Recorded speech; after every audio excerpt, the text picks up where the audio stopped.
पुण्याहून भीमाशंकर ज्योतिर्लिंगाचं दर्शन घ्यायचंय? मग प्रवासाची चिंता सोडा, कारण पृथ्वीराज टूर्स अँड ट्रॅव्हल्स घेऊन आलंय तुमच्यासाठी खास 1 दिवसाची राऊंड ट्रिप.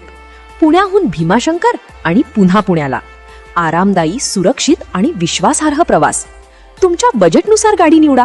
स्विफ्ट डिझायर फक्त 4,000 रुपये, अर्टिगा 5,000 रुपये, टवेरा 6,000 रुपये आणि एसी साठी 6,500 रुपये. तर इनोवा फक्त 6,500 रुपयांमध्ये. आणि सर्वात खास, कुठलाही एक्स्ट्रा चार्ज नाही. टोल आणि पार्किंग समाविष्ट. 24 तास सेवा, अनुभवी ड्रायव्हर आणि नवीन स्वच्छ गाडी. म्हणजे कुटुंबासोबत भक्तीचा प्रवास बिनधास्त आणि आरामात. मग उशीर कशाला? आजच तुमची भीमाशंकर ट्रिप बुक करा. मोबाईल नंबर 9604 67 1004 किंवा 9371 26 80 57 किंवा 9371 26 80 59. Prithviraj tours and travels. प्रवास तुमचा, जबाबदारी आमची. हर हर महादेव.